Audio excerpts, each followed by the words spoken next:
నెల్లూరు నగరంలో రాజకీయాలు ఇప్పుడు నగరపాలక సంస్థ కేంద్రంగా నడుస్తున్నాయి. వైసీపీ కార్పొరేటర్లు తెలుగుదేశం పార్టీలో చేరుతుండగా మేయర్ పీఠం నుంచి స్రవంతి దిగిపోవాల్సిన పరిస్థితులు నెలకొన్నాయి. ఇక జిల్లాలో ఐఏఎస్ అధికారుల సంతకాలు ఫోర్జరీ కేసులో ఎవరిరుక్కుంటారోనన్న అనుమానం వ్యక్తమవుతోంది. వైసీపీ నేతల్లో భయాందోళనలు వ్యక్తమవుతున్నాయి.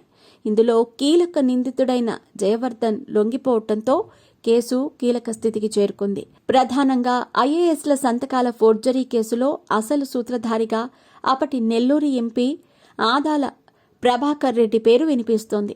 ఆయన ఒత్తిడి చేయడంతోనే జయవర్ధన్ అధికారుల సంతకాలు ఫోర్జరీ చేశారని సమాచారం. ఇప్పుడు పోలీస్ కస్టడీలో ఉన్నారు మేయర్ భర్త జయవర్ధన్. ఆయనను విచారిస్తే ఎవరి పేర్లు బయటకు వస్తాయోనని గుండెల్లో రైళ్లు పరిగెడుతున్నాయి. మొదటగా ఆదాల ప్రభాకర్ రెడ్డి పేరు వినిపిస్తోంది. ఆ తర్వాత కొందరు కార్పొరేటర్లకు ఈ వ్యవహారంతో సంబంధం ఉన్నట్టు తెలిసింది. అయితే ఇప్పటి వరకు రాజకీయ బ్యాక్గ్రౌండ్ ఉన్న జయవర్ధన్ మాత్రమే అరెస్ట్ అయ్యారు.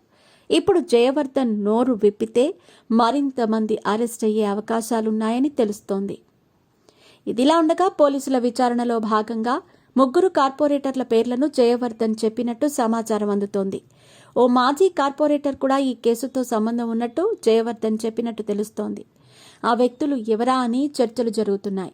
విచారణ పూర్తయితే మరికొందరు పేర్లు వెలుగులోకి వచ్చే అవకాశాలు స్పష్టంగా కనిపిస్తున్నాయి.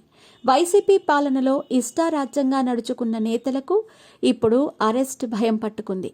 అధికార పార్టీలోకి దారులు మూసుకుపోవడంతో ఇక చేసేదేమీ లేక జైలుకెళ్లక తప్పదన్నట్టుగా ఈ కేసుతో సంబంధం ఉన్న నేతలు వ్యవహరిస్తున్నారట. నేరాన్ని అంగీకరించిన జయవర్ధన్కు కఠిన శిక్షలు పడే ఛాన్సులున్నట్టు తెలుస్తోంది. మాజీ ఎంపీ ఆదాల ప్రభాకర్ రెడ్డి నివాసం వద్ద గత 2 రోజులుగా ఎలాంటి ఫ్లెక్సీలు కనిపించటం లేదు. మొన్నటి వరకు వైసీపీ నేతల ఫ్లెక్సీలు కనిపించాయి. ఇప్పుడు ఎలాంటి ఫ్లెక్సీలు లేకుండా తీసేయటంతో ఆయన రాజకీయ భవితపై అనుమానాలు కలుగుతున్నాయి. ఆదాల ఏ పార్టీలోకి వెళుతున్నారో అంటూ చర్చలు ఊపందుకున్నాయి. టీడీపీలోకి వెళ్లాలంటే గేట్లు మూసుకుపోయాయి. కూటమిలో ఉన్న భారతీయ జనతా పార్టీ జనసేనలోకి వెళ్లే అవకాశం లేదు. ఏదో ఒక రాజకీయ పార్టీ అండ ఉండాలి కాబట్టి కాంగ్రెస్లో ఏమైనా చేరే అవకాశం ఉందా అనే టాక్ నడుస్తోంది. మొత్తానికి ఫోర్జరీ సంతకాల కేసు వైసీపీ నేతల గుండెల్లో గుబులు రేపుతోంది.